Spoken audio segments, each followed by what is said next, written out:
Bismillah. Tu veux être avec moi, toi? Il n'y a pas de problème. Non.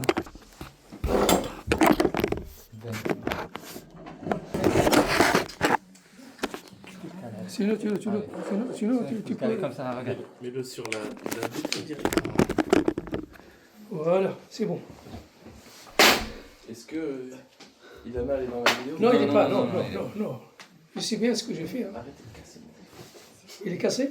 Non, c'est. Alhamdulillah wa salatu wa salamu ala rasulillah wa ala alihi wa sahbihi wa man wala wa ba'd. نحن الآن الحمد لله تعالى في منزل الشاب نبيل ومع الآنسة إلنا أسأل الله أن يبارك لهما وأن يبارك عليهما وأن يجمع بينهما في خير. Donc le mariage, الزواج sunna min sunan l'islam. C'est un bienfait d'Allah subhanahu wa ta'ala et c'est pour cela d'ailleurs que Allah subhanahu wa ta'ala il a créé Ève de la côte de qui? Tu connais l'histoire ou pas? Oui. Donc Ève a été créée de la côte d'Adam. Il était tout seul Adam quand il a été créé par la terre. Allah subhanahu wa ta'ala il a créé par la terre. Et après il a créé sa femme. Il n'a pas de père ni de mère. Ève de sa côte gauche.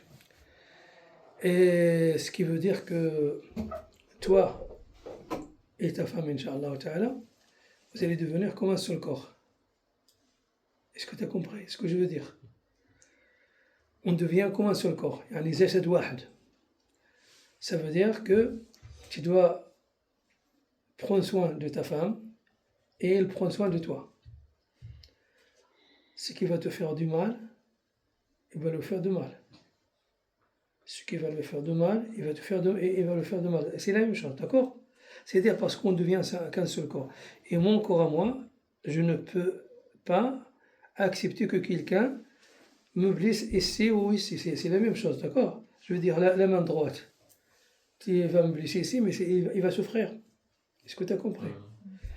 Donc, هذا هو علاش الله سبحانه وتعالى خلق الزواج وجعل الزواج أن الزواج كيكون يعني مثلا البنت كتجي من الشمال والولد كيجي من الجنوب مثلا وكيجمعهم الله سبحانه وتعالى. Donc peut venir la fille peut venir de l'ouest et le mari vient de l'est, mais Allah les réunit ensemble.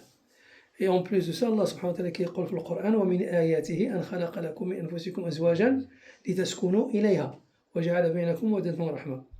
Pourquoi Allah Azza wa Jalla a créé les femmes de nous-mêmes? C'est pour qu'on trouve la tranquillité. C'est-à-dire que toi, Nabil, tu rentres chez toi, tu vas trouver la tranquillité auprès de ta femme. Ta femme, lorsqu'elle va te voir rentrer, elle va trouver la tranquillité. Et c'est ça l'amour et l'affection qu'Allah subhanahu wa ta'ala a mis entre les deux. Parce qu'Allah il a dit dans le Coran, جعل ومن آياته أن خلق لكم من أنفسكم أزواجا لتسكنوا إليها وجعل بينكم مودة ورحمة. Allah il a mis l'affection et la miséricorde entre les deux. C'est pas avec tes paroles ou avec ses paroles. Non, c'est Allah qui met ça. Mais on doit préserver ça avec quelques éléments que le prophète sallallahu alayhi wa sallam nous a appris. Sallallahu alayhi wa sallam. Alors la première chose que je le dis toujours et je voudrais que vous l'utilisez dans votre vie, Inch'Allah ta'ala, c'est un grand sourire. Voilà, il est dans ta bouche. Elle aussi, je pense que c'est bon. C'est bon. Donc un grand sourire, ça donne quoi? Écoute, moi je suis un ennemi pour toi. Moi, c'est pas ça, mais disons, si tu me fais un sourire, est-ce que tu crois que on va encore rester comme ça dans je veux dire, Nabil, il a fait un grand sourire pour moi, c'est moi le fautif. Donc il y a quelque chose qui ne va pas auprès de moi. Le sourire donne beaucoup d'amour et d'affection entre les cœurs. Et si tu le fais devant ta femme, c'est encore plus. Si ta femme le fait devant toi quand tu rentres du travail, par exemple, ou quand elle rentre du travail, c'est encore plus. Tu le fais devant ta mère, ou devant tes frères et tout cela, c'est encore plus. Le sourire, c'est toujours bien. Le prophète sallallahu alayhi wa sallam, il a dit Ibtisamatuka fi wajhi akhika sadaqa. Tu fais un sourire devant un ami, un frère.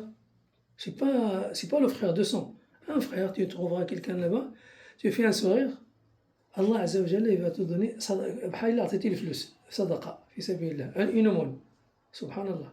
Et on n'a pas donné de l'argent, mais on a juste ouvert la bouche et on a fait voir les dents. Et ça fait du bonheur. Regarde, subhanallah, il y a des gens, moi je vais beaucoup dans les mosquées et je vois des fois des gens, tu vas lui dire salam alaikum, tu vas t'approcher de lui, il ne fait pas un sourire. Parce qu'il a l'habitude d'être comme ça. Bah, s'il est comme ça, devant les gens, il est comme ça à la maison aussi. Et tu vas chercher à la maison, tu vas trouver que sa vie, il est dans les difficultés, et il est dans le malheur, c'est pas dans le bonheur. Et pourtant, quand on se marie, on est dans le bonheur. Pourquoi tu cherches à te marier avec cette fille-là? C'est pour être dans le bonheur. Elle aussi, c'est la même chose. Et ben, les gens qui font pas le sourire qui n'ont pas le sourire dans leur visage, ils n'ont pas ça. Et leur femme vit dans la misère. Je te le jure. Et ça, on le sait. Par l'expérience, on le sait. Donc, un sourire. Je vais aller plus vite parce que... un sourire, d'accord? Tu dois la respecter, il te respecte. D'accord? Tu dois respecter ses parents, il respecte tes parents. Dans tout. Aujourd'hui, tu as une mère. Sache que vous avez les parents? عندها الوالدين ديالها؟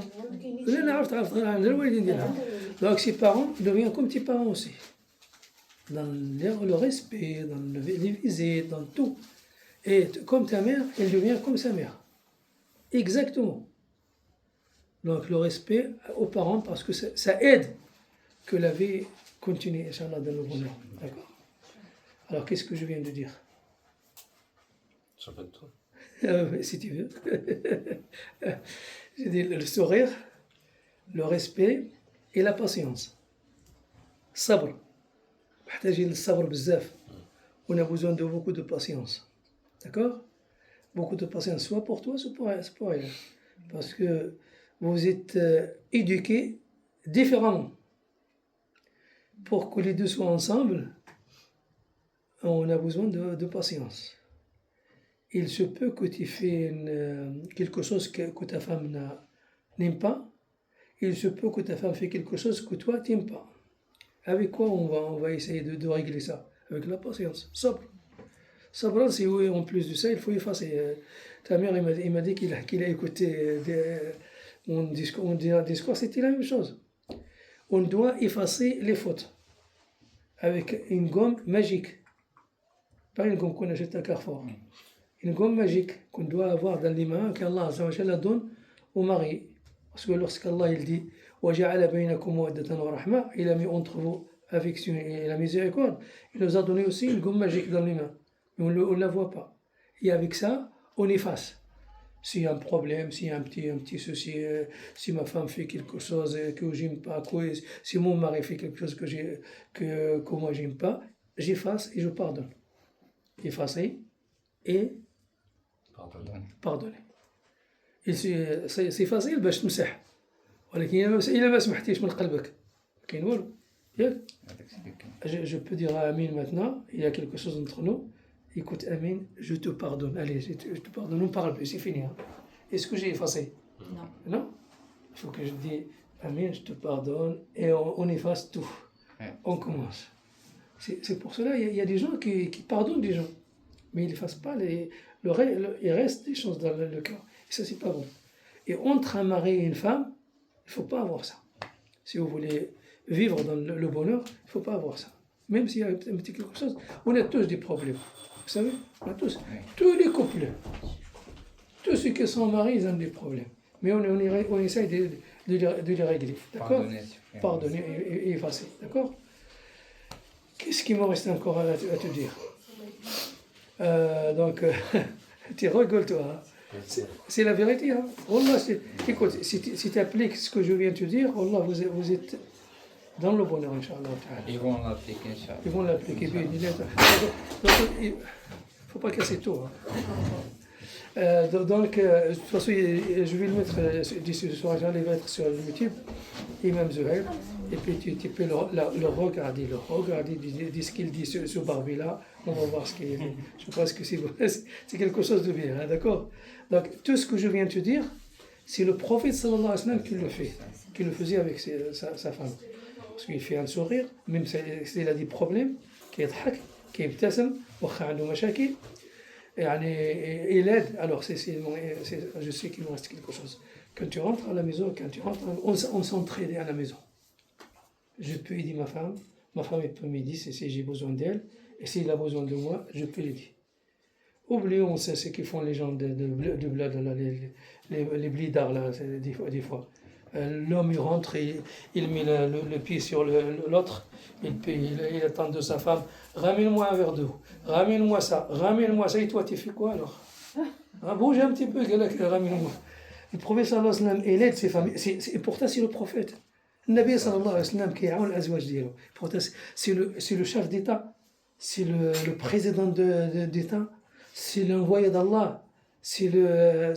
Malgré cela, lorsqu'il rentre à la maison, Aïcha, sa femme, il dit, il est un homme de la maison, un homme comme vous.